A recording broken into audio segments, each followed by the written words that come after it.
ശബരിമലയിൽ നടൻ മമ്മൂട്ടിയുടെ പേരിൽ വഴിപാട് നടത്തിയ വിവരവും രസീതും അടക്കം പുറത്തു വന്നതിൽ മോഹൻലാലിന് അതൃപ്തി.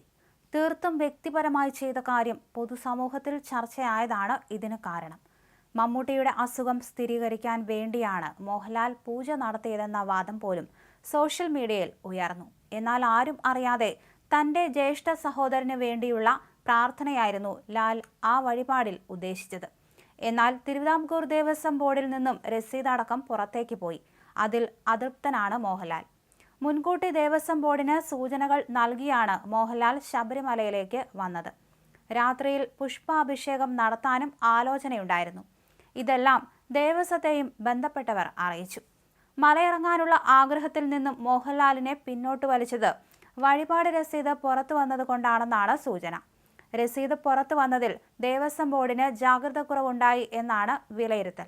ഉഷപൂജ വഴിപാടാണ് മോഹൻലാൽ നടത്തിയത്. മുഹമ്മദ് കുട്ടി എന്ന പേരിൽ വിശാഖം നക്ഷത്രത്തിലാണ് വഴിപാട് നടത്തിയത്. ഭാര്യ സുചിത്രയുടെ പേരിലും മോഹൻലാൽ വഴിപാട് നടത്തി.